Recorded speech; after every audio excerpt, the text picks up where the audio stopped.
प्रभावकारी कार्यान्वयन, त्यस अन्तर्गत बनेका कानुनहरूको कार्यान्वयन, राज्यका सम्पूर्ण अङ्ग र निकायहरूको जवाबदेहीपूर्ण, जिम्मेवार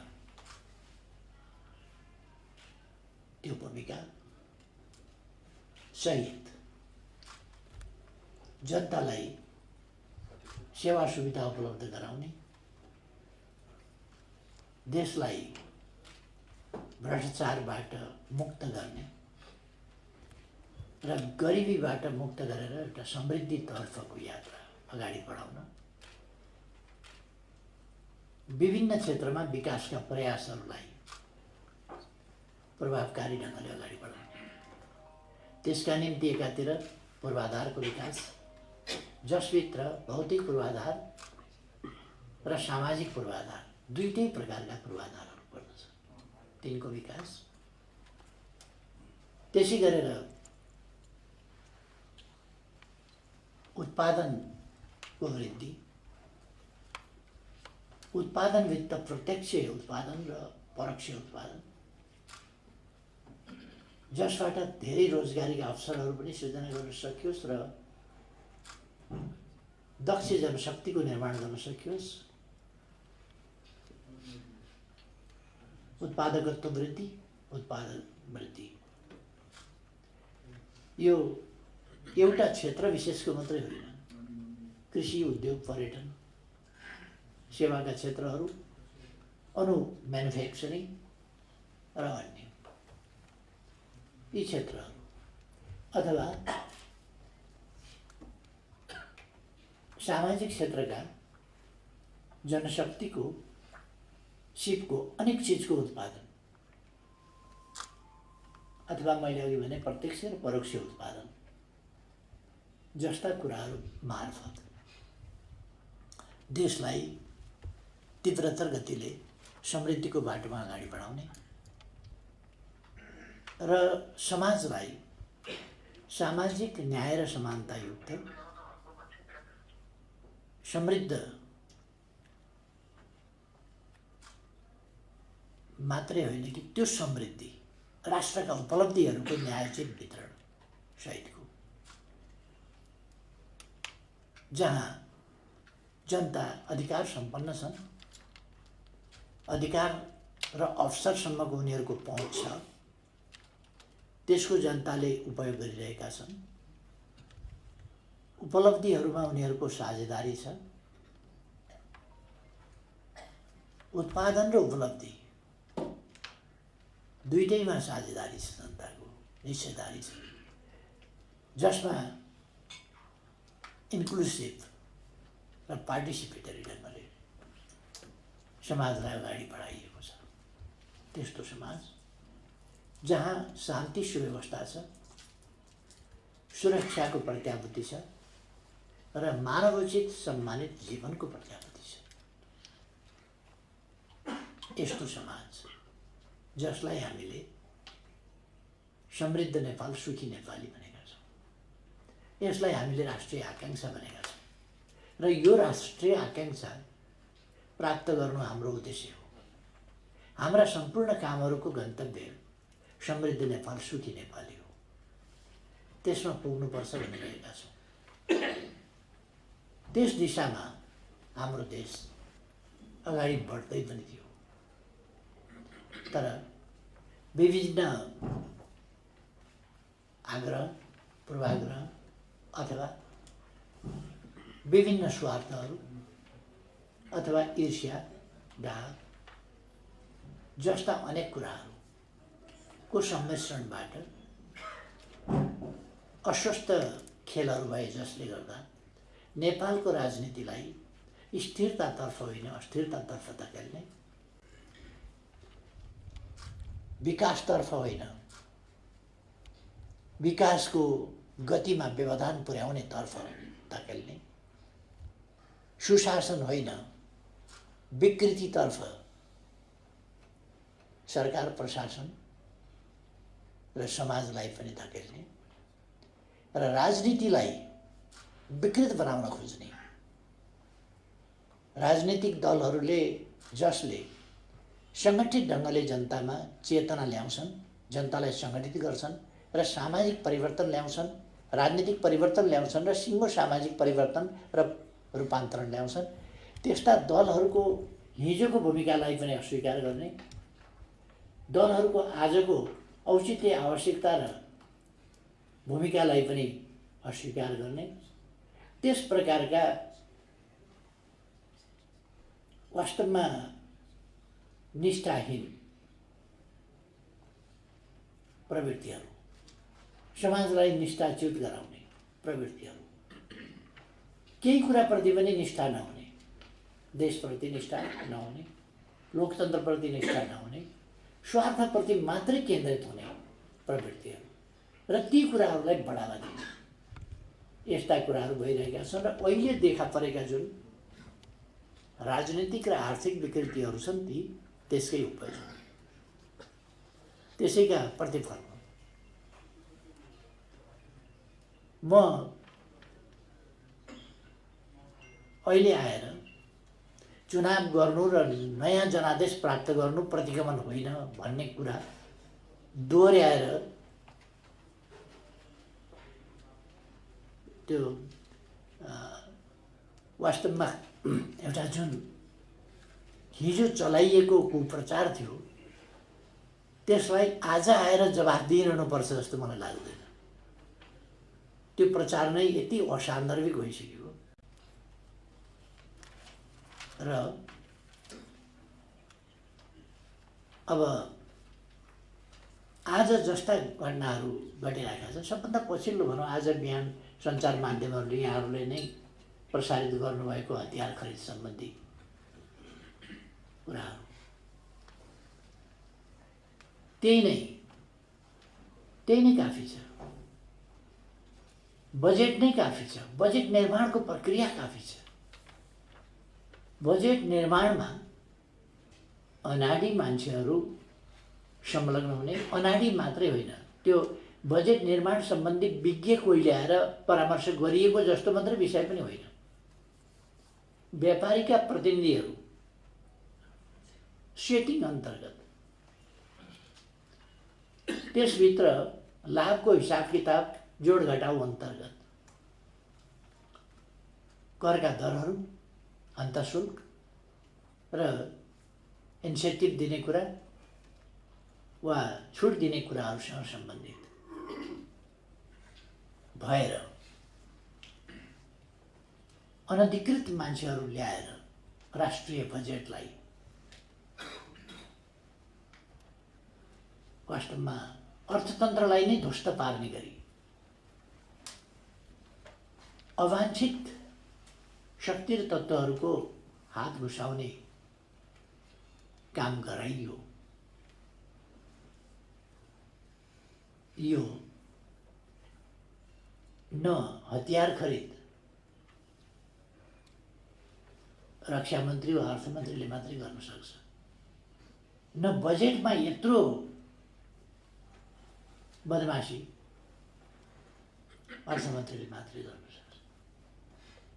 अर्थमन्त्री एउटैको पनि त्यो चल्दैन र अर्थमन्त्रीको सम्बन्धमा, अर्थमन्त्रीको पृष्ठपोषणमा अथवा अब हतियार खरिद प्रकरणमा या अरू प्रकरणमा चलाइने गरिएका कुराहरू, त्यस सन्दर्भमा पृष्ठभागबाट गरिएको समर्थन र त्यहाँ दिएको टेकोफोडो, त्यसले यो विषय त्यति सहज छैन भन्ने कुरा देखाउँछ र यसको प्रभाव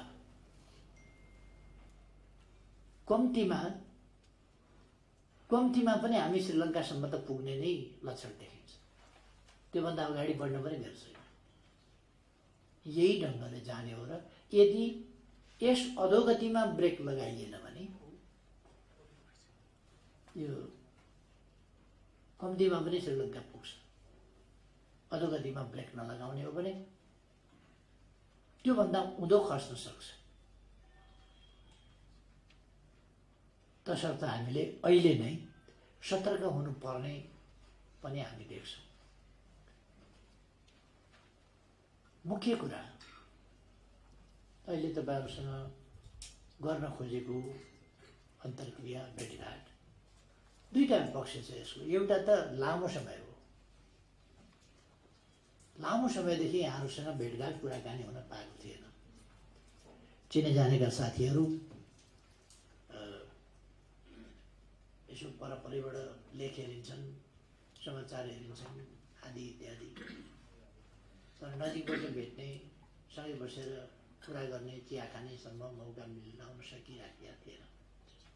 त्यस कारण त्यो पनि मिलाउँ भनेर एउटा त यसै पनि। दोस्रो कुरा चाहिँ देशको बारेमा हामी सबै चिन्तित हुनुपर्दछ अब। र हामीले प्राप्त गरेको लोकतान्त्रिक प्रणाली, त्यसका विभिन्न पक्षहरू त्यसको सही कार्यान्वयनद्वारा देशलाई अगाडि बढाउने कुरामा स्वच्छ पारदर्शी ढङ्गले कानुनी राजको हिसाबले अगाडि बढाउने कुरामा हामी सबैको सहमति हुनुपर्छ जस्तो लाग्छ। त्यसो भएर यस सन्दर्भमा तपाईहरुसँग पनि विचार विमर्श गरौँ, तपाईहरुका पनि कुरा सुनौँ, बुझौँ भनेर पनि बोलाइएको हो साथीहरूलाई। मैले आग्रह गरेको हुँ तपाईहरुसँग भेटघाट गरौँ भनेर। साथीहरू आफ्नो महत्त्वपूर्ण समय निकालेर आउनुभएको छ। म धन्यवाद भन्न चाहन्छु, स्वागत गर्न चाहन्छु। अब आज मैले लामो कुरा भन्ने भन्दा पनि म साथीहरूका कुरा सुन्न चाहन्छु। त्यसकारण अब अन्तर्क्रियामा जाउँ सोझै। धन्यवाद। अध्यक्षज्यूले नै अन्तर्क्रियाका लागि आह्वान गर्नुभएको छ। म साथीहरूलाई आफ्नो नामसहित आफ्ना भनाइहरू चाहिँ जिज्ञासा सुझावहरू राखिदिनका लागि म अनुरोध गर्छु।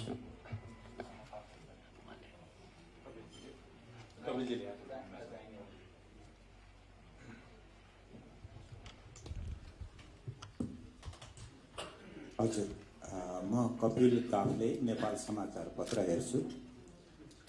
यो नेकपा एमाले यो मुलुकको नेतृत्व, शासन सञ्चालन इत्यादि गरेर अनुभव पाएको र जनताले एउटा आश गरेको पार्टीले के गतिविधि गर्छ हाम्रा लागि चासोको विषय हुनु स्वाभाविक हो। र यो अन्तर्क्रिया चाहिँ हाम्रो लागि अपेक्षित एउटा के विचार छ त्यो एमालेको भन्ने कुराको लागि अवसर हो। त्यसको लागि आभार धन्यवाद भन्न चाहन्छु। एउटा गम्भीर हामीले पनि महसुस गरेको कुरो के हो भनेदेखि यो मल्टी पार्टी सिस्टम अथवा संघीय लोकतान्त्रिक गणतन्त्र हामीले भनिरहेको सन्दर्भमा यहाँले पनि भन्नुभयो आफ्नो ओपनिङ भनाइमा कि यो दलप्रतिको विश्वास, एउटा इन्टेग्रिटी, एउटा कमिटमेन्टमा स्खलन आएको त्यो कुरो यहाँको अभिव्यक्तिमा पनि मैले महसुस गरेँ। त्यो चाहिँ कसको कारणले भयो?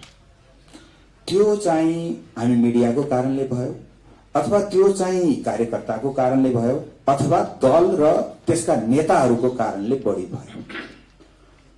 त्यो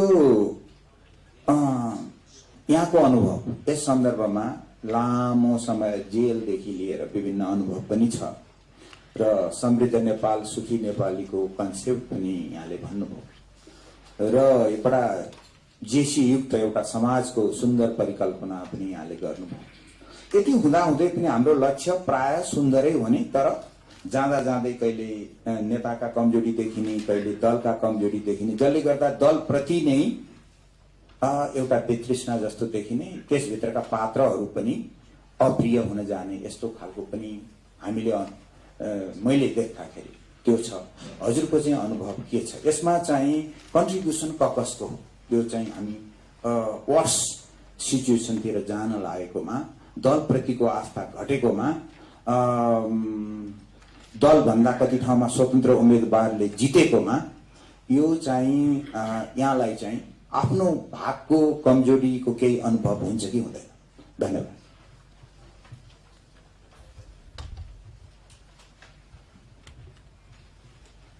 अरू साथीहरूले पनि कुरा अलि उठाउनु भए हुन्छ, लागेका कुराहरू गर्नुभए हुन्छ।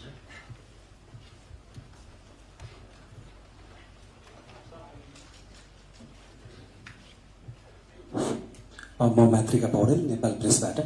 यो एउटा चाहिँ चुनावपछि सबै दलहरूको समीक्षा प्रतिवेदनहरू आइरहेको छन् र विशेष गरी सत्ता गठबन्धनबाट कोही पनि त्यति धेरै सन्तुष्ट छैन एकअर्काप्रति, एउटाले मात्रै फाइदा लियो भन्ने छ। र एमाले पनि जस्तो आज मात्रै आएको हेर्दाखेरि गठबन्धनबाट काङ्ग्रेसले धेरै फाइदा लियो भन्ने देखिन्छ। अब अहिले खास मैले सोध्न खोजेको छु, फेरि अर्का गठबन्धनको कुरा भइरहेको छ र आउने चुनावमा अहिलेको प्रधानमन्त्रीले सबभन्दा डर गठबन्धनकै चाहिँ केही होइदेला भन्ने। गठबन्धनकै नेताहरू काङ्ग्रेसबाट भन, हामी यहाँबाट भन भने उता पनि जान्छौँ भनिरहेका छन्। र एमाले भित्र नि अब अहिले चाहिँ बिचमा 2 लाइन थिएन, अहिले चाहिँ 2टा लाइन भनेको चाहिँ एउटा वाम गठबन्धन गर्नुपर्छ भन्ने लाइन चाहिँ जबरजस्त स्थापित हुन खोजेको जस्तो देखिन्छ। र एमालेको संस्थागत धारणा चाहिँ आउने चुनावमा गठबन्धनको बारेमा विशेष गरी काङ्ग्रेसबाट फुत्कारा ल्याउने अथवा आए भने लिने भन्ने बारेमा के हो दृष्टिकोण प्रश्न, जसले गर्दाखेरि चाहिँ कसैलाई संशय पनि नहोस्। र एमालेको आधिकारिक दृष्टिकोण के हो, आउने चुनाव एक्लै लड्ने कि मिले गठबन्धन गर्ने, नमिले एक्लै लड्ने भन्ने हो? धन्यवाद।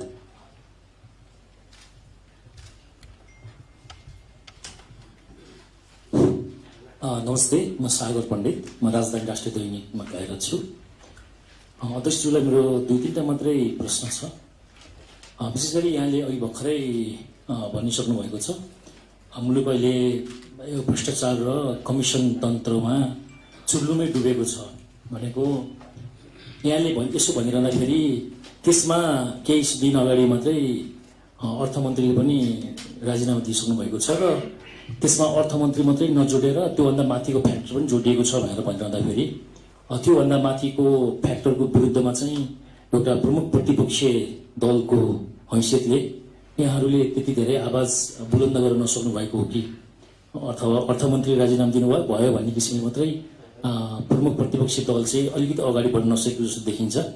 त्यो जुन एउटा कुशासनको चपेटामा मुलुक परिरहेको अवस्थामा त्यसलाई रोक्नको लागि प्रमुख प्रतिपक्षी दलको हैसियतले यहाँहरूको भूमिका पनि त्यति जति जनताहरूले सशक्त भूमिकाको आशा गरेका छन् त्यति अलिकति नदेखिएको जस्तो पनि देखिन्छ।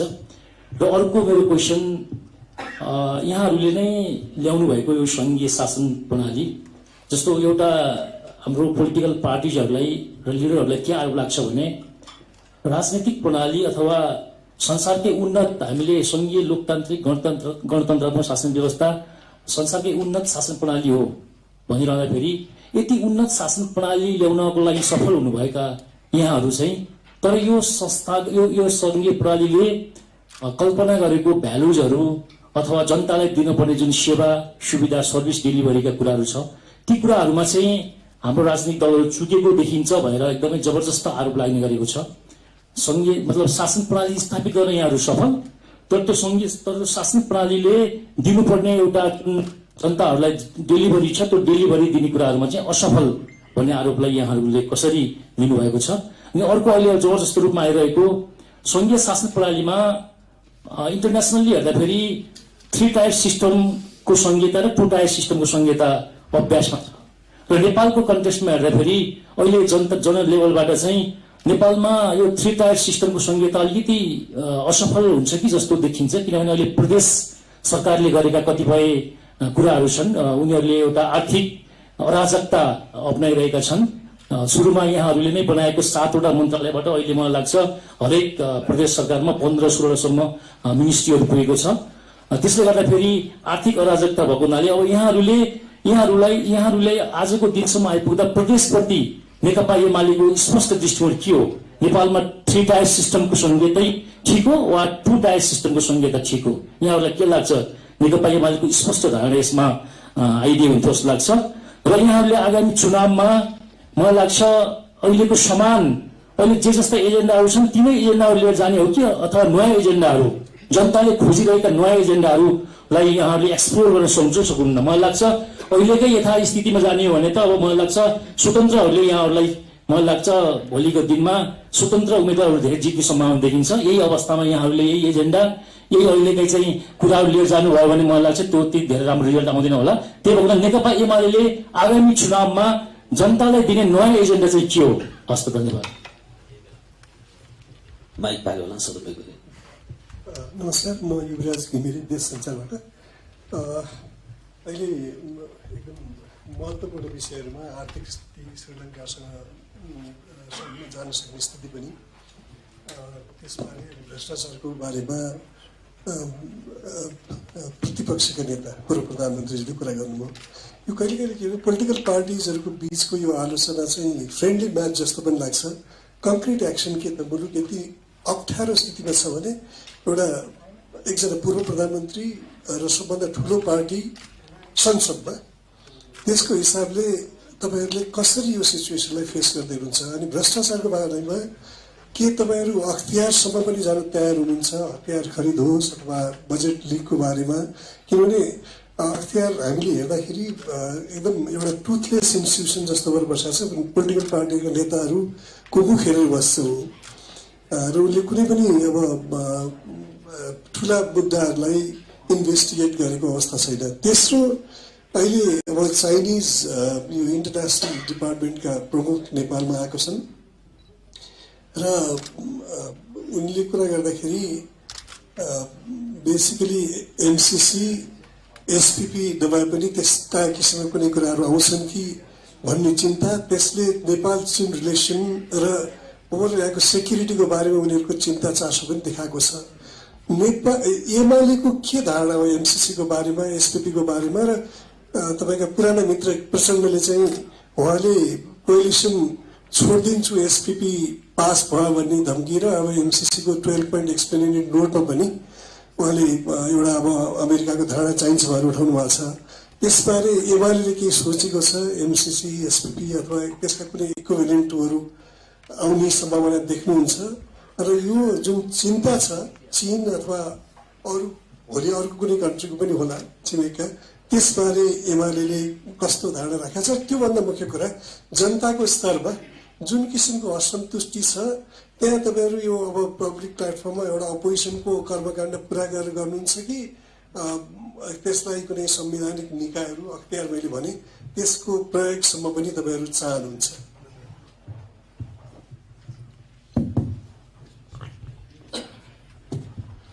नमस्कार, म टिल्ली आचार्य द नेपाल टप दैनिकमा काम गर्छु।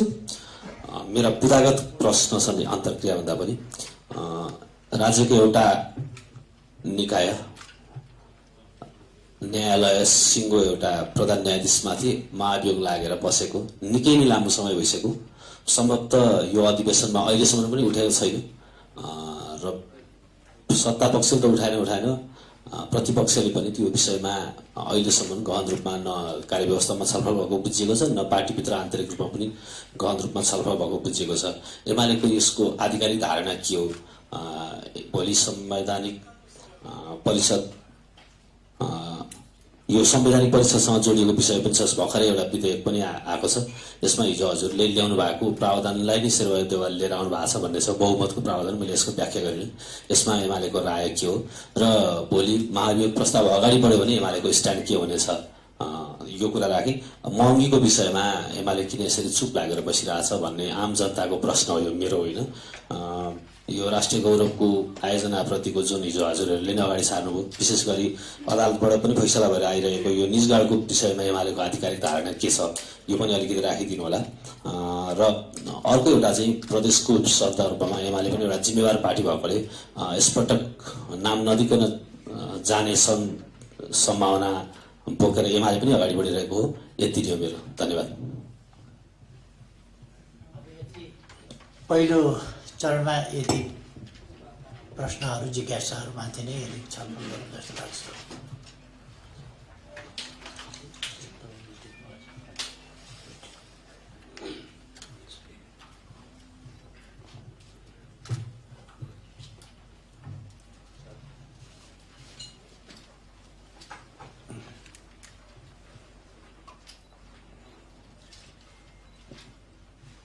पहिलो प्रश्नकर्ता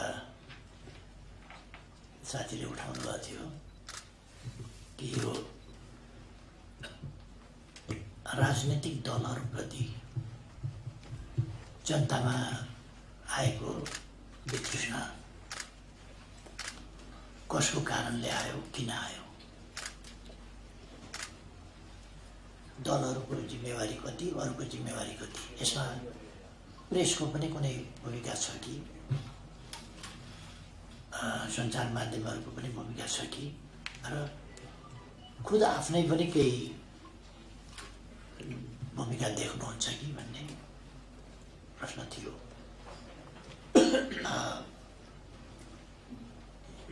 पहिलो कुरा त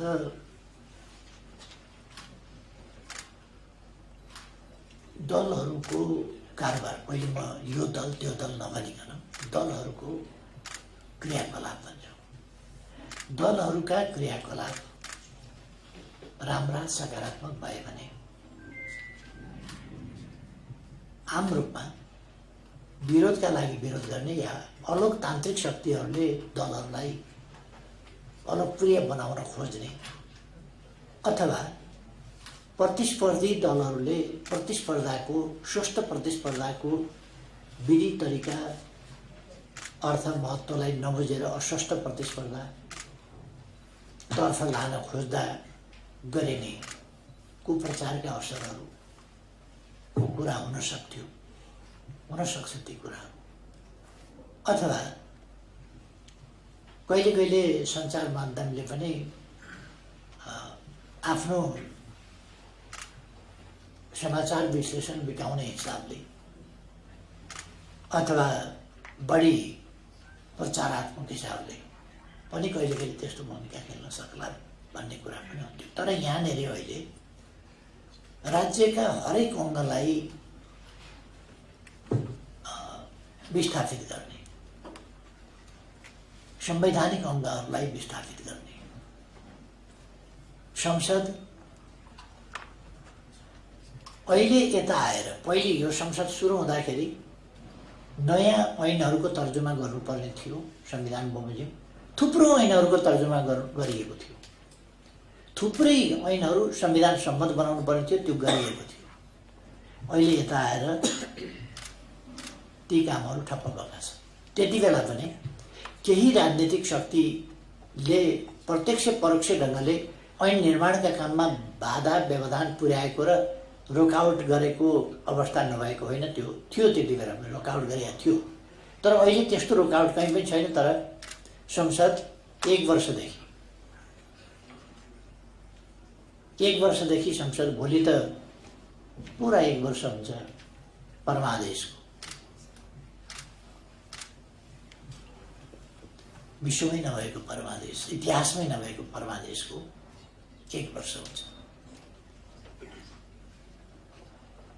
त्यस यता र त्यस सन्दर्भमा पनि राजनीतिक मूल्य मान्यताहरू भत्काइहाले, त्यो अवस्था थियो। र त्यस यता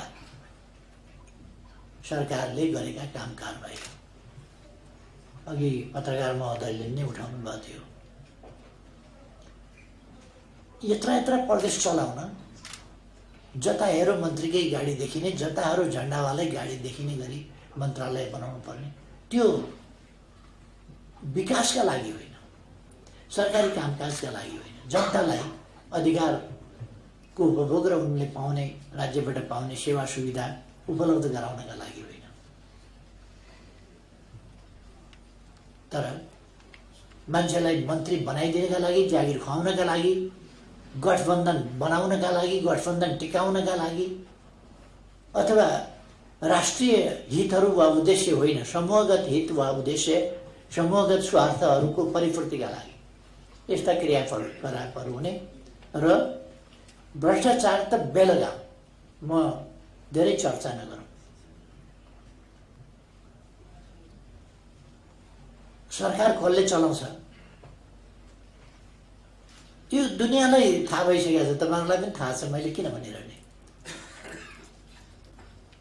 म सरले चलाउनुहुन्छ कि म्याडमले चलाउनुहुन्छ यतापट्टि पनि जान चाहन्छु। मेरो विषय पनि त्यो म बनाउन चाहन्न। दिदीले चलाउनुहुन्छ कि भाइले चलाउनुहुन्छ, भिनाजुले चलाउनुहुन्छ कि सालोले चलाउनुहुन्छ, त्यतापट्टि पनि म जान्न चाहन्न। अथवा प्राइम मिनिस्टरले चलाउनुहुन्छ कि प्रधानमन्त्री जोसुकै भए पनि पावर, रियल पावर मै हुँ भनेर भन्नेले चलाउनुहुन्छ, त्यतापट्टि पनि म जान चाहन्न। जसले चलाए पनि चलाएको त यही नै होला, यही त हो चलाएको। वैदेशिक मुद्राको सञ्चित छैन, त्यसमा सङ्कट छ। हामी आयात गर्न सकिरहेका छैनौँ। नयाँ कुनै काम थाल्नका लागि ब्याङ्कले रकम निकासा दिन, ऋण दिन केही गर्न सक्दैन। ठेकदारले गरिसकेका कामको भुक्तानी पाउँदैनन्। नयाँ कुनै आयोजना सुरु गर्न सकिने अवस्था छैन। विकास निर्माणका निम्ति चाहिने, विकासका निम्ति पनि त पूर्वाधारहरू निर्माण गर्नुपर्छ। त्यसका पूर्व शर्तहरू छन् नि, इक्विपमेन्ट चाहिन्छ। उद्योग खोल्नु पर्यो भने इक्विपमेन्ट चाहिन्छ, त्यो इक्विपमेन्ट आयात गर्ने पनि पैसा छैन। अथवा यति बेला हामीले एकैचोटि पपुलर कुरा गरेर आयात पुरा रोक्ने भन्न सक्दैनौँ। आयात नगरिकन त हामी आत्मनिर्भरतातर्फ, आफ्नै उत्पादन बढाउनेतर्फ पनि जान सक्दैनौँ। अहिले त आयात पनि गर्नुपर्छ र मात्रै उत्पादन बढाउन सकिन्छ। तर आयात गर्ने हामीसँग छैन। उत्पादन बढाउनका लागि काम गर्नुपर्छ, लगानी गर्नुपर्छ, लगानी हामीसँग छैन। यस्तो अवस्थामा हामी छौँ। यो कसरी भयो? हामीले कोभिडको सामना गर्यौँ। कोभिडको सामना गरिरहँदा यस्तो अवस्था थिएन। वर्ष दिनका लागि जति आयात आवश्यक पर्छ, त्यो आवश्यक पर्ने जति आयात गर्दा केही फरक पर्दैन थियो। वैदेशिक मुद्राको सञ्चित थियो, आन्तरिक बचतको स्थिति सुदृढ थियो, हामीसँग मनी ट्रान्ज्याक्सनको स्थिति ठिकै थियो, करहरू ठिकै ढङ्गले उठिराखेका थिए र आर्थिक हिसाबले भन्ने हो भने कोभिडले आर्थिक वृद्धि दरमा अलिकति गिरावट आएको थियो। वृद्धि दरमा गिरावट आएको, माइनसमा जान सकेका थिएन। कोभिड समाप्त भएपछि वृद्धि दरमा आएको गिरावटलाई फेरि सकारात्मक दिशामा लगेर हामी उठाउन सक्यौँ। अब राष्ट्रियताको मामलामा, छिमेक सम्बन्धका मामलामा अथवा लोकतान्त्रिक अभ्यासका मामलामा हिजो 40% केन्द्रीय सदस्य र 40% सांसद भनेका ठाउँमा केन्द्रीय सदस्य जति बेर चाहिन्छ, मन लाग्छ त्यति बेर बढाउने भएको हुनाले सांसद बढाउन सकिन्न जति बेर चाहे त्यति बेर। त्यसकारण केन्द्रीय सदस्य वा 40%, केन्द्रीय सदस्य वा सांसद 40% भयो भने सांसदहरूले संविधानले दिएको अधिकारको प्रयोग गर्न पाउन सक्ने स्थिति हुनु पर्यो। म आफै सरकारमा रहेर त्यो मैले भने हुनै नसक्ने गरी संवैधानिक अधिकार त असम्भवै हुने गरी त संवैधानिक अधिकार त राखिए हुँदैन। संविधानमा अधिकारको व्यवस्था, सांसदहरूको अधिकारको व्यवस्था, दल त्याग गर्न पाउने अधिकारको व्यवस्था संविधानमा छ भने त्यसका निम्ति असम्भव शर्तहरूका साथ अथवा त्यसमा पुरै चुकुर लगाएर बाहिर जान पाइन्छ भनेर, आग्लो लगाइदिएर बाहिर जान पाइन्छ भनेर के अर्थ हुन्छ? बाहिर जाने त ठाउँ त हुनु पर्यो नि। त्यसकारण हामीले देखेका छौँ नि 4000सम्म 7000सम्म महाधिवेशनले 50 जना 51 जनाको केन्द्रीय समिति बनाएको छ या 59 जनाको बनाएको छ। बनाउँदै जाँदाखेरि चाहिए अनुसार अप्ठ्यारो पर्यो अध्यक्षलाई भने एउटा पार्टीसँग एकता गर्यो, त्यहाँबाट चाहिँ 500 मान्छे लिदियो, त्यस नाउँमा आफ्ना पनि मान्छे वृद्धि गरिदियो, त्यस नाउँमा पनि आफ्नै मान्छे राखिदियो, गरेपछि कहाँबाट 40% प्रवेश विपक्षी। त्यसकारण पार्टी छोड्न, दल त्याग गर्ने, संवैधानिक अधिकार प्रयोग गर्न नपाउने त्यस्तो स्थिति सिर्जना हुन हुँदैन। अधिकार सांसद भए पनि सानो कुरा होइन 40% सांसद हुने। 40% सांसद सँगै रहन तयार छैन भने दल खोल्न पाउनुपर्छ। 40% केन्द्रीय सदस्य सँगै बस्न तयार छैनन् भने पनि महाधिवेशनबाट छानिएका, यो बाटा थपेका होइन, महाधिवेशनबाट छानिएका 40% सांसद केन्द्रीय सदस्यले चाहन्छन् भने पाउनुपर्छ र केन्द्रीय सदस्यको काउन्ट गर्दाखेरि महाधिवेशनबाट निर्वाचित केन्द्रीय सदस्य विधिसम्मत केन्द्रीय सदस्य यो बाटामा मनोनित गरेका र आवश्यकता परे अनुसार मनोनित गरेका केन्द्रीय सदस्य होइन भन्ने कुरा मैले गर्न खोजेको थिएँ। एमाले त्यो गर्न खोजेको थियो र त्यो बिल्कुल जायज थियो। केन्द्रीय सदस्य भन्नाले बीचमा बाटामा थपेका केन्द्रीय सदस्य होइन, महाधिवेशनबाट निर्वाचित को 40% र भन्यो भने त्यो गाह्रो हुन्छ। त्यो अधिकार खोसिएको हो, त्यसकारण वा सांसदहरूको 40%। त्यो गर्दाखेरि हिजो त्यो गर्दा विरोध गरियो,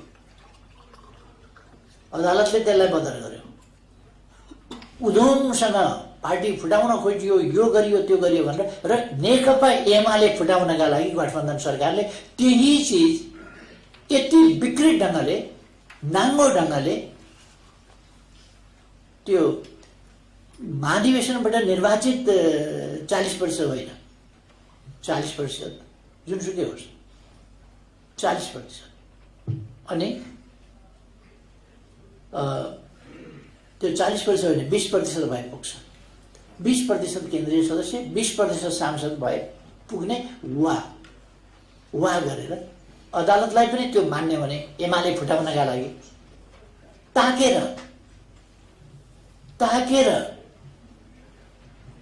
त्यसमा त कुनै बदल त गरिएन, अदालतबाट त बदल त भएन त्यो।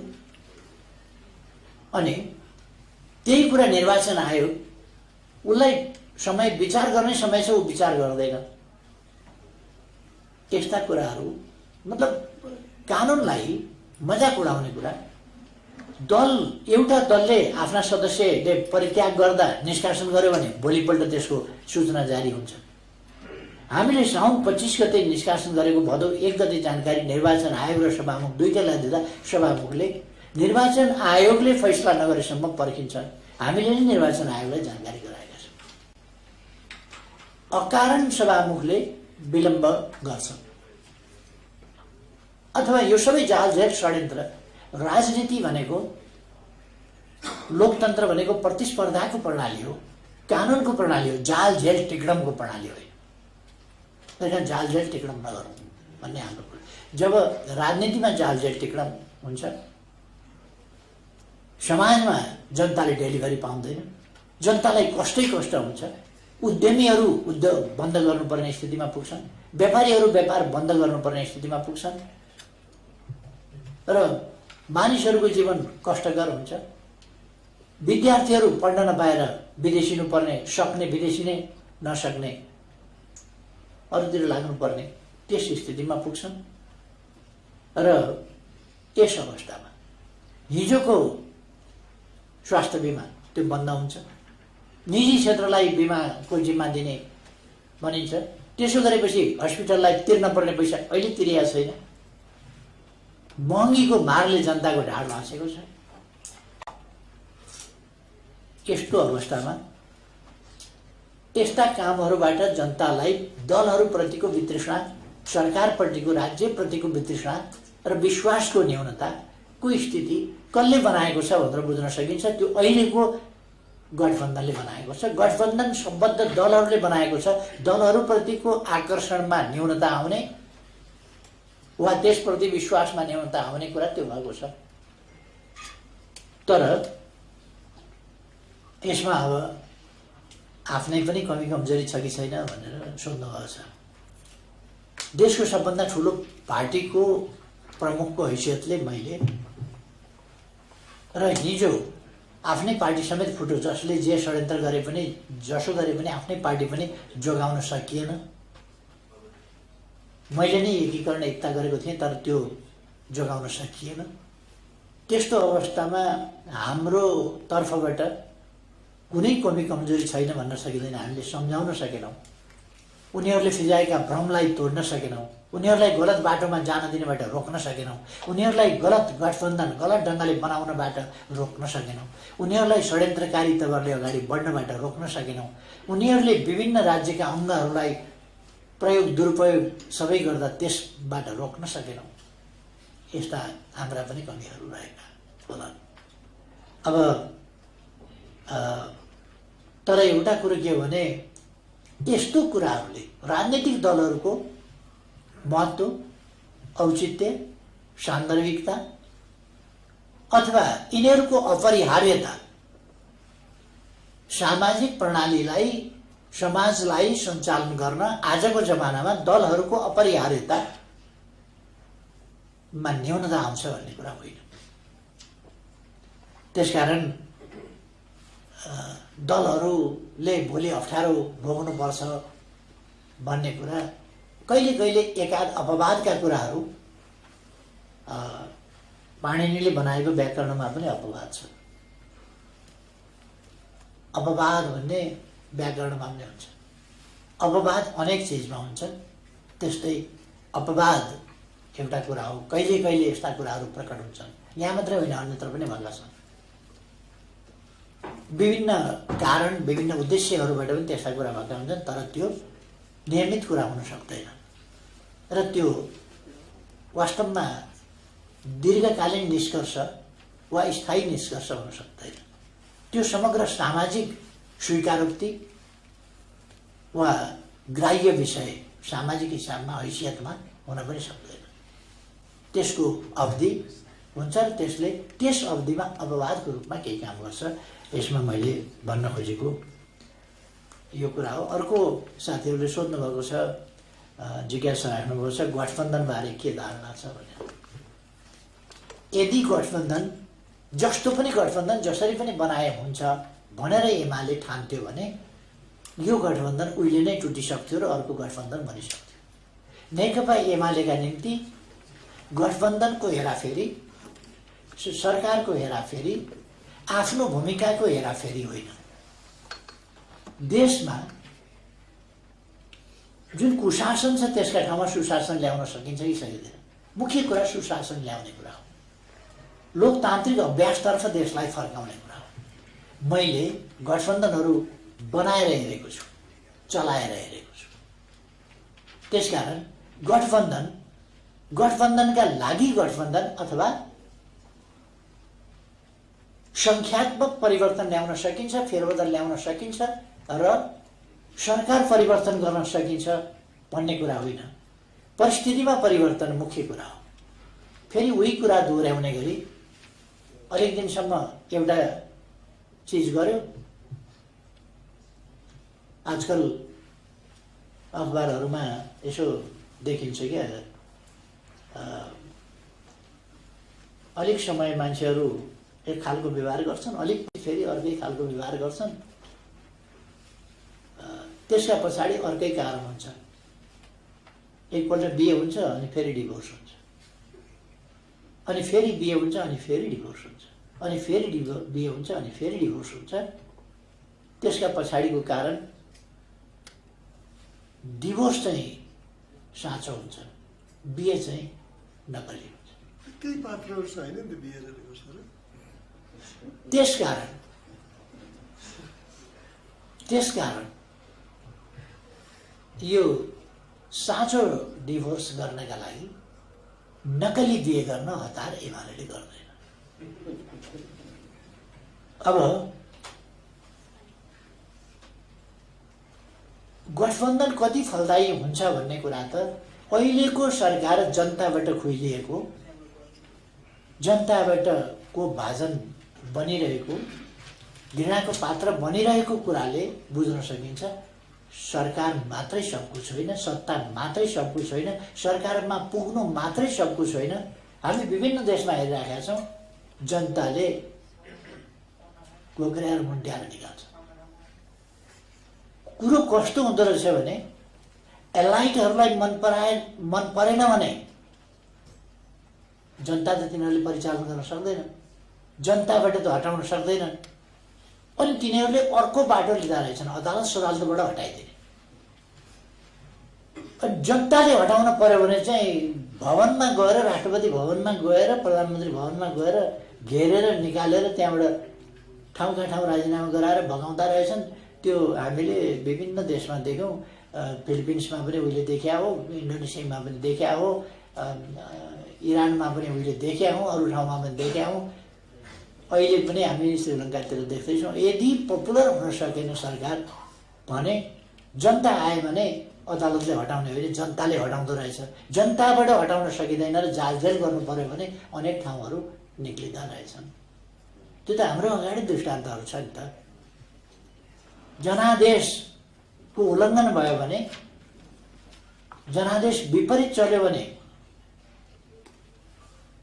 जनता उर्लिँदो रहेछ। जनादेशबाट हटाउनदेखि हल्लाउन पनि सकिँदैन भने अदालत सदालतको प्रयोग हुँदो रहेछ। यो त 52 सालमा पनि हामीले देख्यौँ, यो 78 सालमा पनि हामीले देख्यौँ। गठबन्धन नै सब कुछ हो र एकछिन सत्तामा पुग्नु नै सब कुछ हो भन्ने कुरा होइन। हामी पायो भन्दैमा 3 महिना चुक खाएर बिमारी हुने अहिलेको गठबन्धन जस्तो होइन। त्यस कारण विचार गरेर मात्रै चल्छौँ। अब अर्को चाहिँ अर्थमन्त्री मात्रै जिम्मेवार त होइन होला। अर्थमन्त्री भन्दा माथितिर, वरातिर, परतिर, चारैतिर होला नि त। अर्थमन्त्री एक्लै त होइन होला यो देश बिगार्ने भने। यति बिग्रिँदा सबै एउटा अर्थमन्त्री मात्रै त होइन होला। अनि यस्तो स्थितिमा यत्रो महँगी वृद्धि हुँदाखेरि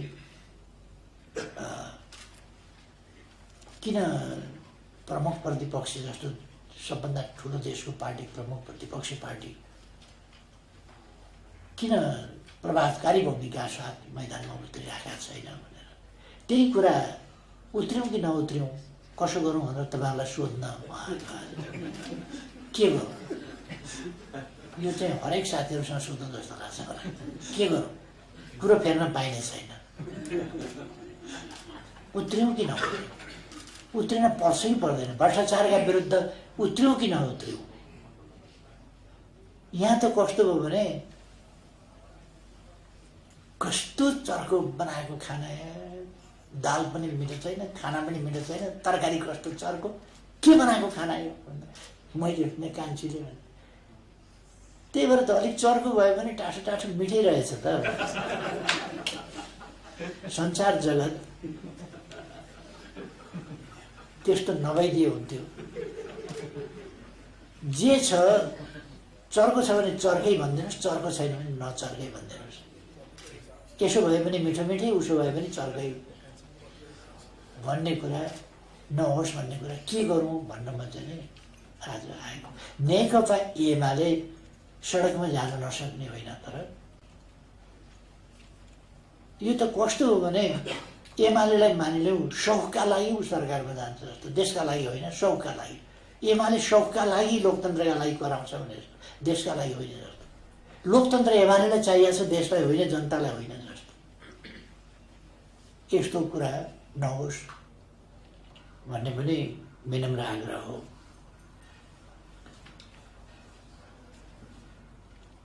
एउटा सङ्घीयताको बारेमा सोध्नुभएको छ। यो एउटा सङ्घीयताको बारेमा, अर्को यो 3 टायर्स अफ सङ्घीयता यसमा सोध्नुभएको छ। एउटा चाहिँ के भन्छु म भने, हामीले संविधान बडो मुस्किलले ल्याएका हौँ संविधान। त्यति बेला हामीले विचार गर्नु पर्थ्यो, विचार गर्न पाएनौँ, विचार गर्न सकेनौँ। थुप्रै कुरामा विचार गऱ्यौँ, लड्यौँ। यहाँ पहिचानका नाममा साम्प्रदायिक विद्वेष भड्काएर देशलाई रुवान्डा बनाउन खोज्यो।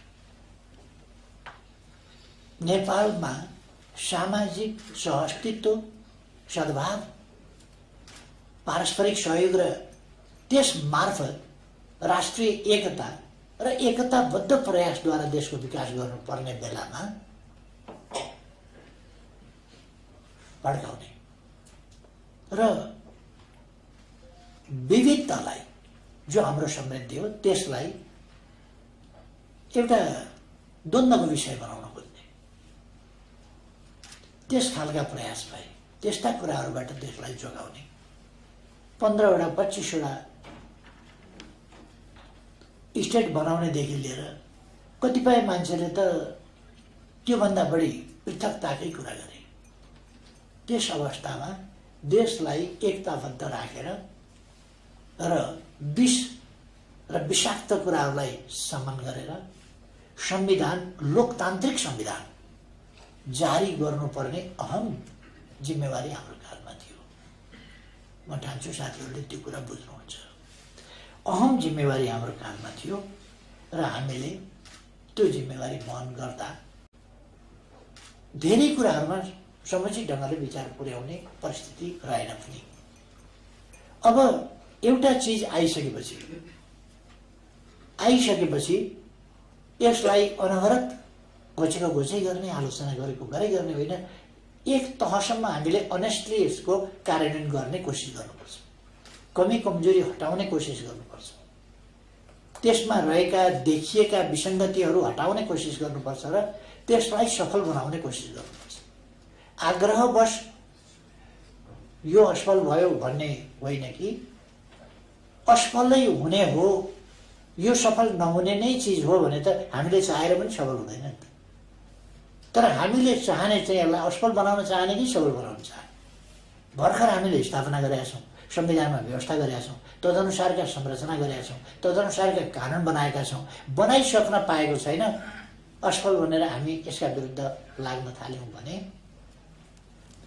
अनि यो कसरी सफल हुन्छ त? सफल हुने नै हो भने त सफल हुन सक्दैन। त्यसकारण यसलाई सफल बनाउनका निम्ति हामीले कोसिस गर्नुपर्छ सकारात्मक ढङ्गले। यदि यो व्यवहारको क्रममा सफल हुन सकेन भने आफै परिणामले फेरि राष्ट्रिय सहमति बन्छ, नि यसलाई यसरी जाउँ है, यस्तो गर्दा ठिक हुने रहेछ, समान निष्कर्ष पनि निस्किन सक्छ। हिजो संविधान बनाउँदा जस्तो संविधान बनाइहाल्नु पर्ने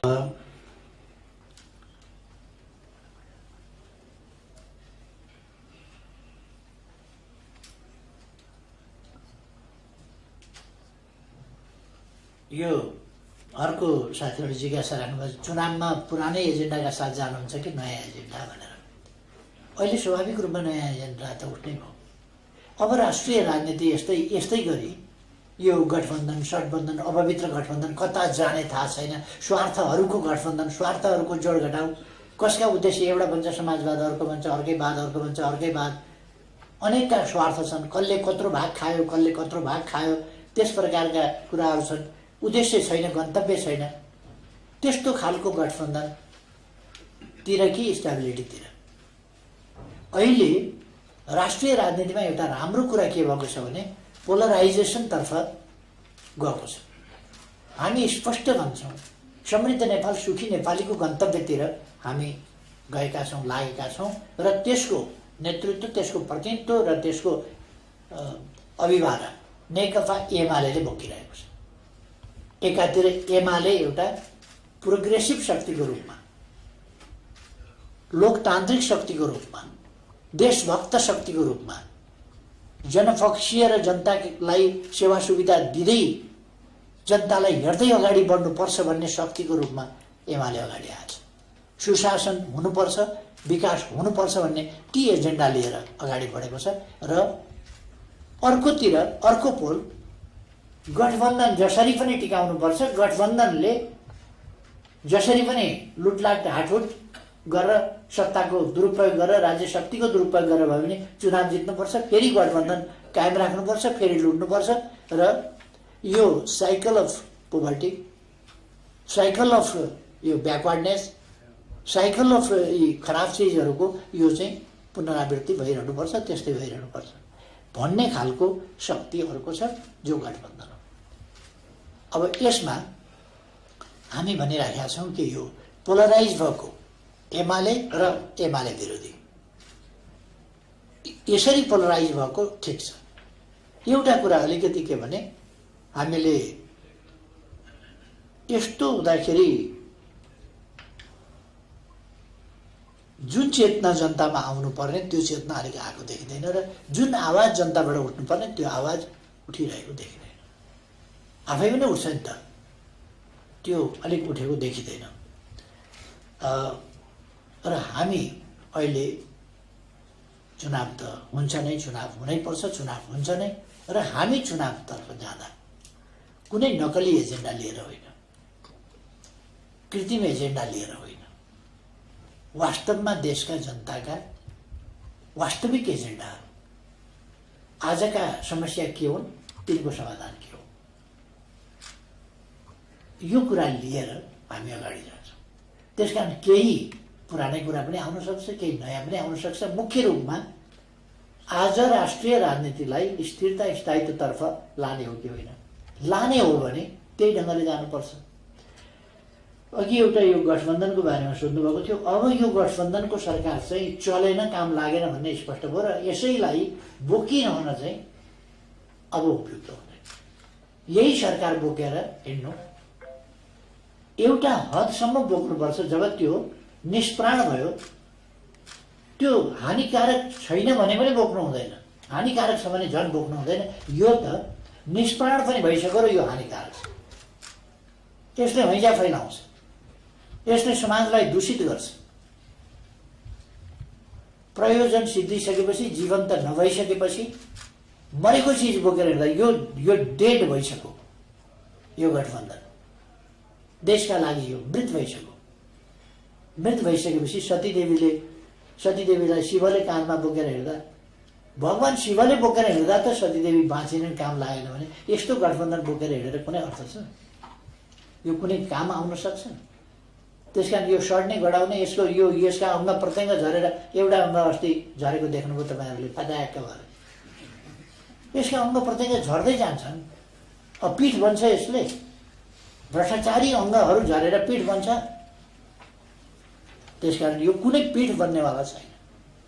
नकारात्मक दृष्टान्तहरू बन्छन्, धब्बाहरू बन्छन्। जहाँ जहाँ यसका अङ्गहरू, त्यो ठाउँ रुखो हुन्छ जहाँ यसका अङ्गहरू झर्छ। त्यसकारण अब चुनावका लागि, चुनावतर्फ देश जाँदा अब चुनावको सन्दर्भमा हामी प्रवेश गरिसक्यौँ। त्यसकारण यस परवादेशी सरकारको कुनै अर्थ छैन।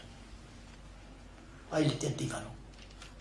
बाँकी हामी सकेसम्म राम्रो सहमतिको बाटोमा जान चाहन्छौँ। भएन भने पनि देशलाई कुबाटोबाट जान रोक्ने कोसिस गर्छौँ। अब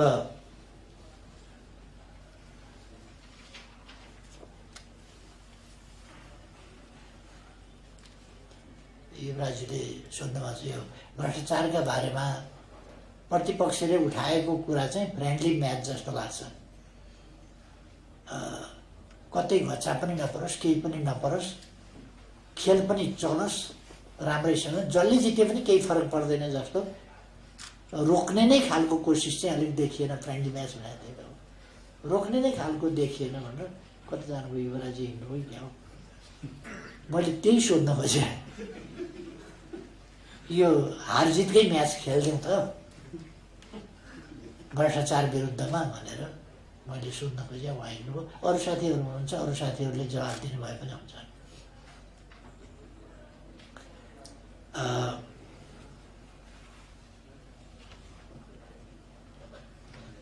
यी विषयहरू के अख्तियारसम्म जान खोज्या हो भनेर हामी यो मुद्दा मामिला भन्ने कुरासँग चाहिँ असाध्यै हामी किन अलिकति फ्रस्ट्रेटेड छौँ भने मैले प्रधानमन्त्री हुँदा हेरेँ सुर्खेतमा धाराको टुटी बिग्रियो भने कसैले मुद्दा हालिदिन्छ त्यहाँ जिल्ला अदालतमा। सरकारका कमजोरीले धाराको टुटी बिग्रियो। सरकारको प्रमुख प्रधानमन्त्री भएको हुनाले विपक्षीमा प्रधानमन्त्री केपी शर्मा ओली विपक्षी एउटा तर्क तान्नु पर्ला छ एक लिएर त्यस्तो कुरालाई पनि इन्जोय गरेर प्रधानमन्त्रीको कामै छैन देशमा। सरकार चलाउनु पर्दैन, जनताका कुरा सुन्नु पर्दैन, जनताका समस्या समाधान गर्नु पर्दैन, नीति बनाउनु पर्दैन। मुद्दा अध्ययन गर्दा, मुद्दा लेख्दा ठिक हुन्छ। प्रधानमन्त्री कार्यालयमा 5-7 जना 8-10 जना वकिलको पङ्क्ति राखेको छ। बिहानदेखि आएर त्यो मुद्दाकै हेर्ने र मुद्दैका फिराद पत्र लेख्ने, प्रतिवादी लेख्ने, त्यही काममा चाहिँ उहाँहरू लाग्नुहुन्छ। र एउटा मुद्दा कम्तीमा छोटो भए पनि 10 पेजको प्रतिवादी लेख्नुपर्छ। एउटा मुद्दा 10 पेज लेख्दा हरेकको 3 प्रति लेख्नुपर्छ र प्रधानमन्त्रीले 3 प्रतिमा सही गर्नुपर्छ। 30 पेज त भयो, 30 पेजकोमा 3 प्रतिमा सही गर्नुपर्छ र फेरि शिरमा र तिरमा 60वटा सही गर्नुपर्छ। छोटो भयो भने एउटा मुद्दा, नत्र यति ठुलो गड्डा हुन्छ, त्यसमा सही गर्नुपर्छ। र मैले मोटामोटी हिसाब गर्दा 55-56 हजार सिग्नेचर मैले प्रधानमन्त्री हुँदा मुद्दाको मामलामा गर्नु पर्यो। यहाँनिर ठेलो उठ्यो, कम्प्युटरले टाइप के अरे सिग्नेचर गर्दैन, सिग्नेचर त आफैले गर्नु पर्यो, टाइप गर्यो। सिग्नेचर मात्रै गर्दाखेरि पनि औँलामा ठेलो उठ्छ। प्रधानमन्त्रीको समेत हालत यस्तो बनाएको छ। यो देश त कस्तो भने झगडिया, संसदमा राजनीति गर्न आउँदैनन्। संसदीय दलहरू, नेताहरू लाइन लागेर कहिले राष्ट्रपति कहाँ पुग्छन्, कहिले शनाखत गर्न सर्वोच्च अदालत पुग्छन्। संसदमा आएर त्यहाँ टाउका गर्ने भइगयो नि त। अदालतले संसद फिर्ता गरिदिएको छु, त्यहाँ फैसला गर भने हुन्छ नि। फलानालाई नदिनु, फलानालाई दिनु, फलानालाई तोकेको छु उसैलाई नियुक्त गर्नु, 24 घण्टाभित्र, 48 घण्टाभित्र होइन, 2 दिनभित्र। आज 1 दिन भइगयो, दिन गन्दाखेरि आज 1 दिन भइगयो, भोलि 2 दिनभित्र भनेको भोलिभित्र। भोलिभित्र शपथ ग्रहण गराउनु। नेपालमा शपथ ग्रहणको चलन के छ भने, तपाईँ प्रधानमन्त्री हुनुभयो भने राष्ट्रपतिले सोध्छ प्रधानमन्त्रीलाई शपथ ग्रहण कहिले गराउनु। नेपालमा त साइत हेर्ने चलन छ, कोही कोही मात्रै हामी जस्तो साइत नहेर्ने होला। अरू त साइत हेरेर कहिले चाहिँ हुन्छ भनेर कहिले कहिले 10-15 दिन शपथ ग्रहण गर्न मान्दैन, जोगिनी मिलाएर हिँड्छ। शुक्र यस्तो रहेछ, सामु परेको रहेछ, हुँदैन। मेरो त राहु आएर चाहिँ नि लग्नमा बस्दिया रहेछ, कहाँ हुन्छ। 3 दिन 4 दिन पछि मात्रै बल्ल बृहस्पति आउने रहेछन्, शुक्र यहाँ आउने रहेछ, अनि भनेर आकाशका तारा नक्षत्र गनेर यहाँ शपथ ग्रहण गर्ने चलन छ। यस्तोमा यति समयभित्र गराउनु भनेर ज्योतिष हेरेको छ। यसरी आदेश कोही पनि गर्दैन, यति समयभित्र शपथ ग्रहण। त्यो हतारो किन भने श्रीमानजीहरूलाई के हतारो? त्योभन्दा बढी नभन्नु। अब सङ्कट परेको छ, कोभिड आएको छ। कोभिड के हो भन्ने दुनियाँलाई थाहा छैन। दुनियाँका वैज्ञानिकहरू रिसर्चमा लागेका छन्, बुझ्न लागेका छन्, त्यसको अध्ययनमा लागेका छन्। हामीले रिसर्च गर्नतिर हाम्रा ल्याब पनि छैन, अरू पनि छैन, केही छैन, रिसर्च सेन्टरहरू छैन। त्यस्तो अवस्थामा जनता जोगाउनु छ। औषधि के पाइन्छ, किन सिलिन्डर, किन के गर्नुपर्छ गर। 2020 को म राजनीतिमा लागेको थिएँ। त्यस बेलाको कानुन अहिले पनि प्रिभेल गर्छ। त्यसको दफा 2ले एउटा डाइरेक्टरलाई तत्सम्बन्धमा आपतकालमा त्यस सम्बन्धी निर्णय गर्ने अधिकार दिन्छ। आपतकालमा डाइरेक्टरले निर्णय गरेको छ। त्यो निर्णय ठिक गर्छ गर्दैन डाइरेक्टरले, त्यसको हामी निगरानी गर्छौँ। निगरानी गर्ने हो, गरेको छ कि छैन। भोलि बिल आउँछ, त्यसको मूल्य के थियो त्यो हेरिन्छ। के थियो त्यो मूल्य, ती कुराहरू हेरिन्छ, छानबिन हुन्छ। अनि त्यो कहाँबाट चाहिँ ओम्नी, कताको ओम्नी। यहाँहरूका सञ्चार माध्यमबाट ओम्नी सुनेपछि के हो त्यो ओम्नी भने मैले सोधेँ, मैले के हो ओम्नी भने। यस्ता खालका हल्ला चलाएर अनि जनताका नजरमा गिराउन खोज्ने र कतिपय सञ्चार माध्यमहरू रमाइकन त्यो कुरालाई, कोही मान्छे शुद्ध छ भन्दाखेरि, शुद्ध मान्छे शुद्ध छ भन्दा देशलाई के नोक्सान हुन्छ? कि नेपालमा शुद्ध कोही मान्छे जन्माएको छैन? भ्रष्टाचार गर्न नसक्ने मान्छे नेपाली आमाले जन्माएकी छैन? भ्रष्टाचार नगर्ने मान्छे नेपाली आमाको कोखबाट जन्मिँदैन? अनि किन हरेकलाई जसरी भए पनि मैले एउटा मान्छे भेटाएको थिएँ मन्त्री, तपाईँले यो चिज नराम्रो गर्नुभयो, तपाईँको बारेमा प्रश्न उठाएको छ है भनेको। खाने मुख नभएको हुन्छ, पेट नभएको हुन्छ भन्ने मात्रै तपाईँले खानु त जसले पनि मौका मिल्दा खान्छ भन्यो। म छक्क परेँ। त्यस्तो मान्यता भएको मान्छे मन्त्री छ भने गरेको के होला? अनि मैले उसलाई भने मुख हरेकको हुन्छ, खानु त हरेकले खान्छ, तर के खाने के नखाने भन्ने पनि त छुट्याउनुपर्छ होला नि, थाहा पाउनुपर्छ नि खाने र नखाने। मुख छ भन्दैन जे पनि खाने, जस्तो पनि खाने भनेपछि उनी चुप लागे। केही मान्छेहरू त्यस्तो मान्यता भएका छन् र हामीले त्यस्तो मान्यता बोक्ने होइन। स्वच्छ छैन र भ्रष्ट छ भने त्यसलाई लखेट्नुपर्छ, स्वच्छ छ भने स्वच्छ रहन प्रेरित पनि गर्नु पर्ला नि। भ्रष्टाचारीसँगै दाँजेर भ्रष्टाचारी बनेर बदनाम गर्ने अनि मान्छेले सदाचारी रहेर पनि भ्रष्टाचारी नै भनिँदाखेरि म त टेक्छु।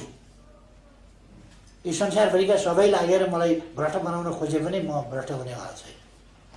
कसैले भ्रष्ट बनाउन सक्दैन, तर सबै त नटिक्न सक्छन् नि। त्यसो भएर यो अख्तियार सख्तियारतिर हाम्रो पार्टीगत रूपमा अदालत, अख्तियार, मुद्दा धेरै पार्टीगत रूपमा हामी यो रुचिको विषय हो। हामी राजनीति गर्छौँ, हामी जनताका बिचमा जान्छौँ, हामी तपाईँहरूसँग आउँछौँ अख्तियार भए, हामी तपाईँहरू कहाँ आउँछौँ अदालत भए। हाम्रो सोच त्यतापट्टि हो। अख्तियारले भ्रष्टाचार नियन्त्रण गर्ने भए त नियन्त्रण गरिसक्थ्यो। तपाईँ हामीले नियन्त्रण गर्न खोज्ने हो भने नियन्त्रण हुन्छ। हामी लाग्नु पर्यो नि। अर्को सोध्नु भएको छ, चिनिया नेताको भ्रमण हुँदैछ भनेर।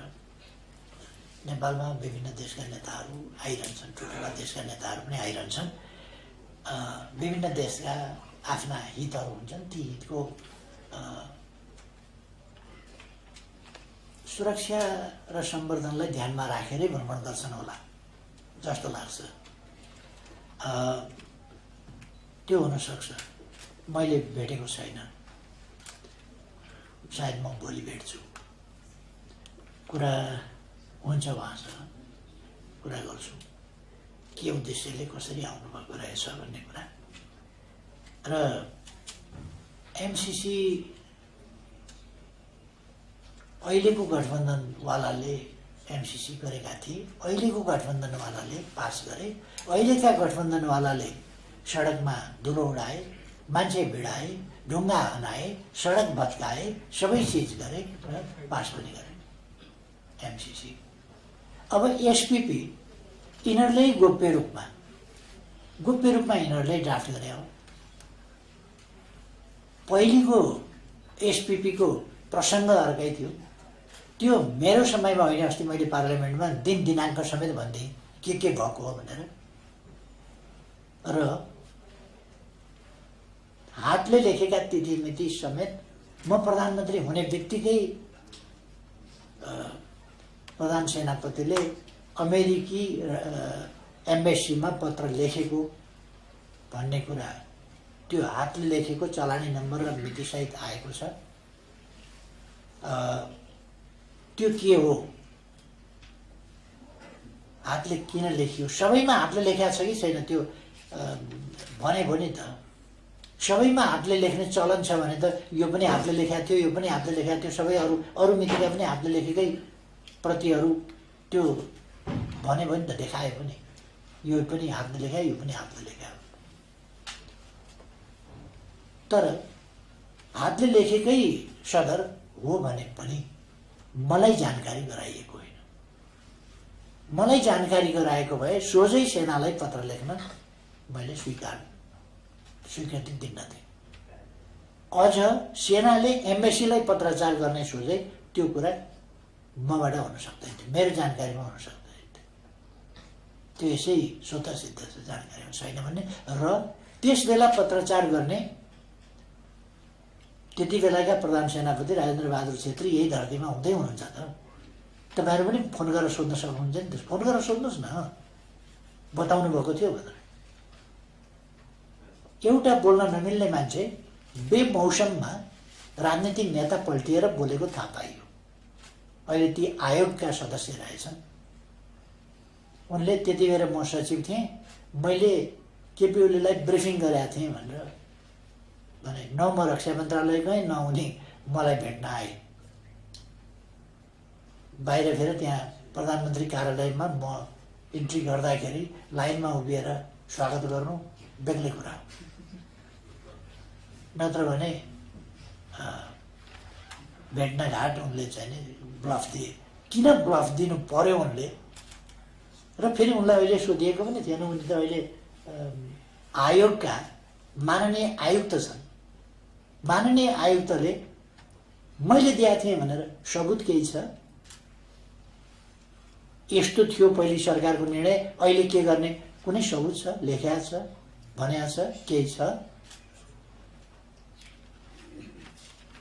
अरू धेरै म केही भन्न चाहन्न। त्यो उनले गरेको बयान झुटो हो।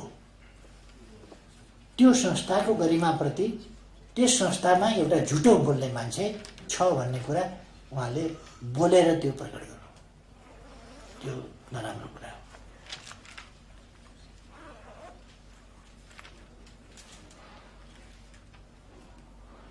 महाभियोगको सम्बन्धमा प्रतिपक्षले कुरा उठाएन भन्ने एउटा कुरा छ।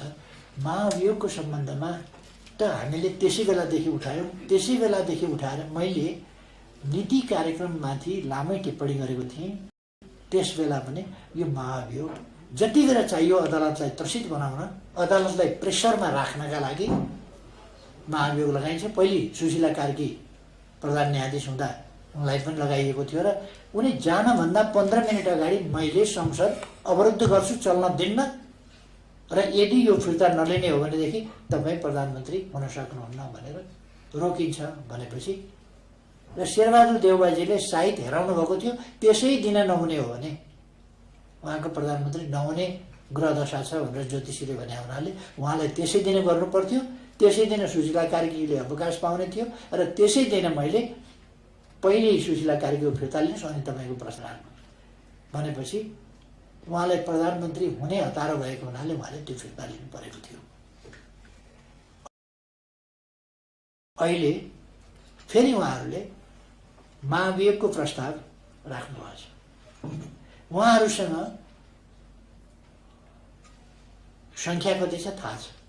महाभियोगको प्रस्ताव राखेर अहिले कति महिना भयो? फागुन 1 गते राखेको उहाँले। फागुन, चैत, वैशाख, जेठ, असार 5 महिना पुरा हुँदा महाभियोग सम्बन्धी केही गर्नुभएको छैन। समिति बनाउने भन्नुभयो, हामीले नाम दियौँ,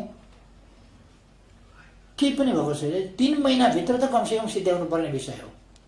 अझ सम्मानित सर्वोच्च अदालतको प्रधान न्यायाधीश जस्तो को सम्बन्धमा उठेको प्रश्न, लागेको महाभियोग, त्यसको किनारा 5 महिनासम्म चुपचाप लागेर बस्ने विषय हो र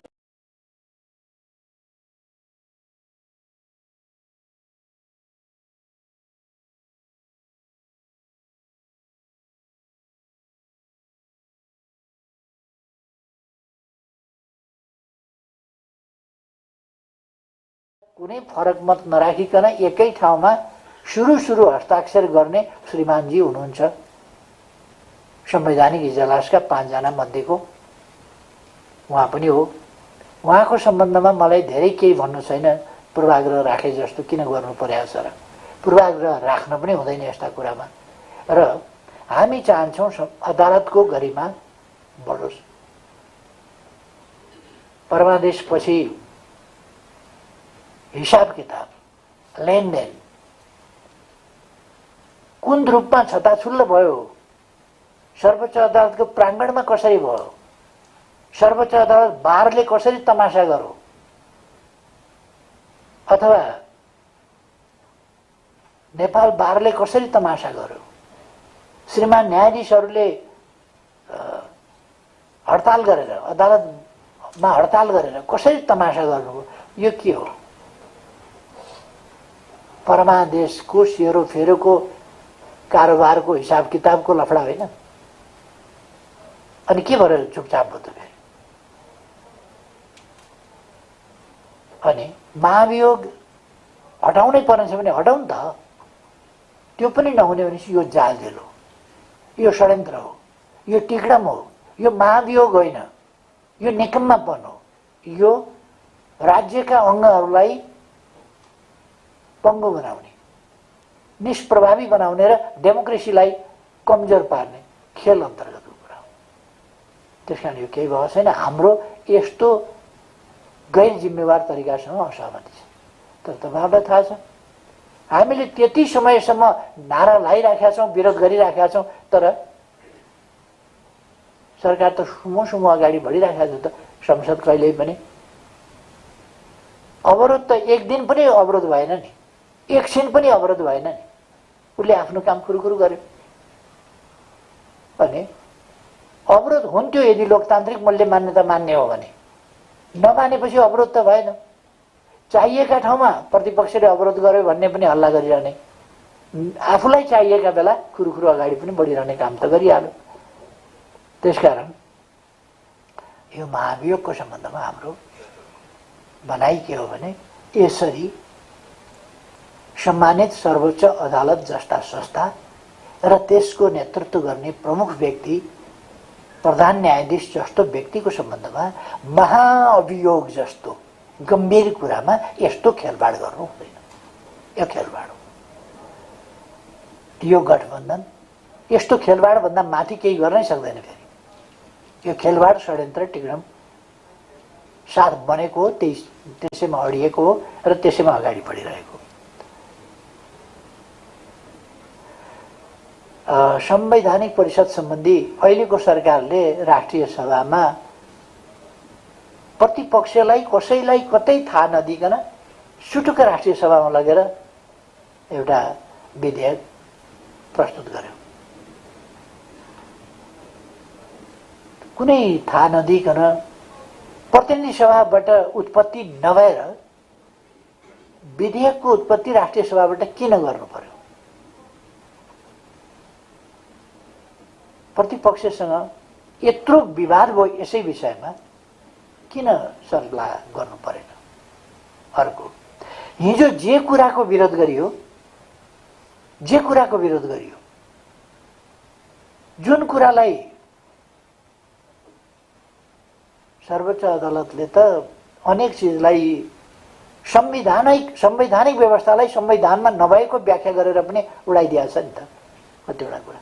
त्यसरी हिजो उडायो। आज फेरि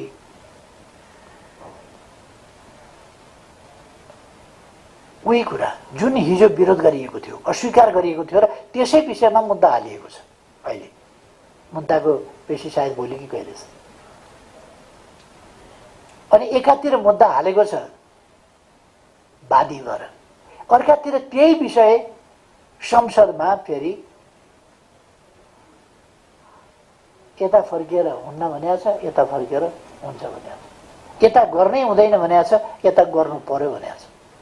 राष्ट्रिय सभा जस्तो गरिमामय ठाउँमा सर्वोच्च अदालतमा मुद्दा हालेको छ, यो गर्नै मिल्दैन, असंवैधानिक छ भनेर सम्मानित अदालतमा सर्वोच्च अदालतमा असंवैधानिक छ भनेर मुद्दा हाल्ने, यता गरिमामय राष्ट्रिय सभा जस्तो ठाउँमा लगेर यो नगरी हुँदैन, यो संविधान सम्मत छ, यो कानुन सम्मत छ भनेर त्यही सरकारले फेरि पेश गर्ने। यो भन्दा निर्लज्ज, दुई मुखे, दुई जिब्रे अनि यति स्वार्थ प्रेरित कुरा अरू के हुन्छ? यो त लज्जास्पद कुरा हो। उहाँहरूले पहिले त्यो मुद्दा फिर्ता लिनुपर्छ, हिजो गरेका कामहरूमा माफी माग्नुपर्छ, अनि मात्रै यस सम्बन्धी अगाडि बढ्छु भन्न हिजो हामीले जानेनछौँ भनेर नेपाली जनता समक्ष भन्नुपर्छ, पब्लिकली उहाँहरूले क्षमा याचना गर्नुपर्छ, हिजो हामीले जानेनछौँ भनेर। अनि अहिले चाहिँ फेरि अर्को ढङ्गले त्यही हिजो अस्वीकार गरिएको कुरा लिएर जाने, म बौद्धिक जगतलाई आग्रह गर्न चाहन्छु, बौद्धिक जगतले यस्ता कुराको यस्तो ठ्याक्कै विरोधाभासी उल्टो पाल्टो काम गर्दाखेरि पनि डह्रो आलोचना नगर्ने, यसको यो त धज्जी उडाउनु पर्ने विषय हो। त यो कुरामा जानुपर्छ भन्ने मलाई चाहिँ लाग्छ। महँगीका बारेमा अब हामी क्रमशः उठ्दै जान्छौँ। निजगढको बारेमा एउटा सोध्नुभएको छ। सम्मानित सर्वोच्च अदालतले पर्याप्त अध्ययन गरेर विशेषज्ञहरूको अध्ययनका आधारमा फैसला गर्नुपर्छ। सम्मानित सर्वोच्च अदालतले पर्याप्त अध्ययन बिना एउटा फैसला सुनाउने, सुनाएको फैसला लिखित रूपमा त्यस फैसलालाई के भन्छ नि त्यो डिटेलमा जानेलाई पूर्ण पाठ, त्यो फैसलाको पूर्ण पाठ चाहिँ जारी गर्न नसक्ने, त्यो पूर्ण पाठ जारी गर्दा के हो जस्तो जारी गर्ने, यस्तो खालको हुनु हुँदैन। अनावश्यक क्षेत्रफल लिनु, अनावश्यक ढङ्गले वनको विनाश गर्नु, वातावरणमा जानी अनुचित ढङ्गले दुष्प्रभाव पार्नु हुँदैन। सरकारले विकास निर्माणका काममा अदालतले धेरै ठाउँमा अनावश्यक र अनुचित ढङ्गले हस्तक्षेप गर्ने गरेको छ, त्यो पनि गर्नु हुँदैन, त्यस्तो क्रियाकलाप पनि गर्नु हुँदैन। र निजगढमा अन्तर्राष्ट्रिय विमानस्थल वनको क्षति नगरिकन टाङ्गिया बस्ती, नजिकको टाङ्गिया बस्ती हटाउँदा र दक्षिणपट्टि बनाउँदाखेरि 2000 स्क्वायर मिटरमा बनाउँदा पुग्ने ठाउँमा 8000 लिनुपर्ने केही पनि आवश्यकता पर्दैन। त्यसकारण त्यसलाई हामीले अनावश्यक क्षेत्रफल ओगट्नु पर्ने आवश्यकता छैन। त्यो एयरलाइन्स एकदम जमिनदार हुनुपर्ने पनि आवश्यकता छैन। चाहिए जति जमिन लिने र त्यसमा धेरै ठुलो क्षति पनि हुँदैन भने त्यसलाई निर्माण गर्न सकिन्छ। त्यस ढङ्गले जानुपर्छ। अब यो फैसला गर्दा विचार गरेर फैसला गर्नु वाञ्छनीय हुन्छ भन्ने मलाई लाग्छ। अहिले साथीहरूले राख्नुभएका जिज्ञासाहरू मोटामोटी यिनै हुन्।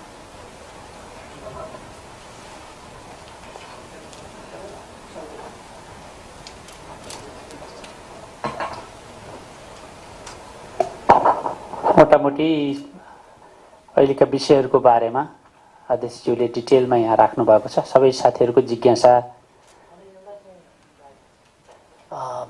महिला चेलीहरू चाहिँ बोल्नुहुन्छ भनेदेखि बोल्नु त राम्रो हुन्थ्यो। माइक कृपया।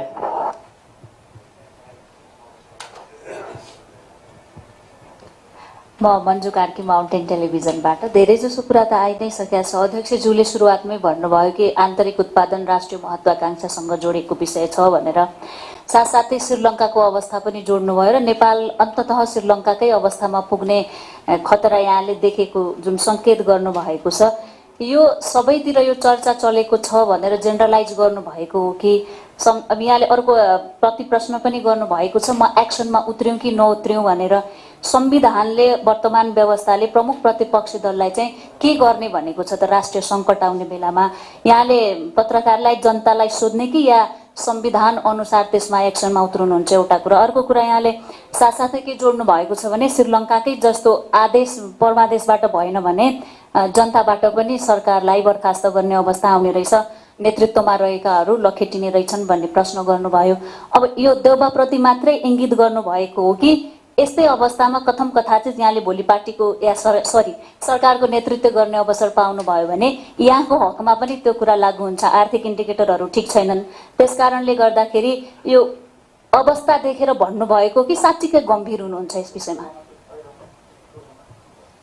ठिक, मलाई त थाहा छ नि त म कस्तो परिस्थितिमा छु। म प्रधानमन्त्री हुँदाखेरि राम्रो गर्दा गर्दै पनि अति भो भन्ने मान्छेहरू थिए, अति भो भनेर लखेट्नेहरू थिए। शान्ति सुव्यवस्था हुँदा हुँदै पनि अति भो भन्ने थिए। र अर्थतन्त्रका इन्डिकेटर्स, विकासका इन्डिकेटर्स र एलडिसीबाट ग्रेजुएसन गर्ने कुरा अथवा एसडिजी तर्फको हाम्रो यात्रा सफलतापूर्वक अगाडि रहेको बेला र हामीले कोभिड नभएका बेला 7% माथिको वृद्धि दर हासिल गरिरहेका बेला समेत नलखेटिएको होइन। पुनर्निर्माणको कामलाई तीव्रता दिएका बेला पनि नलखेटिएको होइन। केही मान्छेहरूले सानो सङ्ख्याले इच्छा गर्नु, विरोध स्वरूप विरोध गर्नु, विरोधका लागि विरोध गर्नु एउटा कुरा हो, तर सक्दैनन्। किनभने त्यो यसका लागि लागू हुन्छ, उसका लागि लागू हुन्छ होइन। जो जनविरोधी क्रियाकलाप गर्छ नि त्यसलाई लागू हुन्छ, जसको लागि पनि। मैले बेठी गर्छु भने मेरा लागि पनि उही हो। र जहाँसम्म मेरै कुरा गर्नु हो भने मेरा निम्ति त्यस्तो दिन आउँदैन, किनभने म बेठी गर्दिनँ। म देशका विरुद्ध जान्न, जनताका विरुद्ध जान्न, जनताका हितका विरुद्ध जान्न, वृहत राष्ट्रिय हितका विरुद्ध जान्न, लोकतन्त्रका विरुद्ध जान्न, विकासका विरुद्ध जान्न, भ्रष्टाचारको पक्षमा जान्न, भ्रष्टाचारका विरुद्धमा जान्छु। भ्रष्टाचार नियन्त्रण गर्ने, सुशासन कायम गर्ने र जनतालाई सेवा सुविधा दिने पक्षमा जान्छु। र देश विकासलाई तीव्रताका साथ अगाडि बढाएर समृद्ध नेपाल, सुखी नेपालीको राष्ट्रिय आकाङ्क्षातर्फ त्यो प्राप्त गर्ने तर्फ जान्छु भने मेरा विरुद्ध जनता उत्रिनु पर्ने, खण्डै पर्दैन भन्ने त्यसलाई ढुक्क हुन म आग्रह गर्छु। अब जसुकैका लागि पनि सैद्धान्तिक तवरमा भन्ने हो भने मेरा लागि, अर्का लागि थ्योरिटिकल्ली अल आर इक्वल, सबैका लागि चाहिँ नि सेम फर्मुला। अब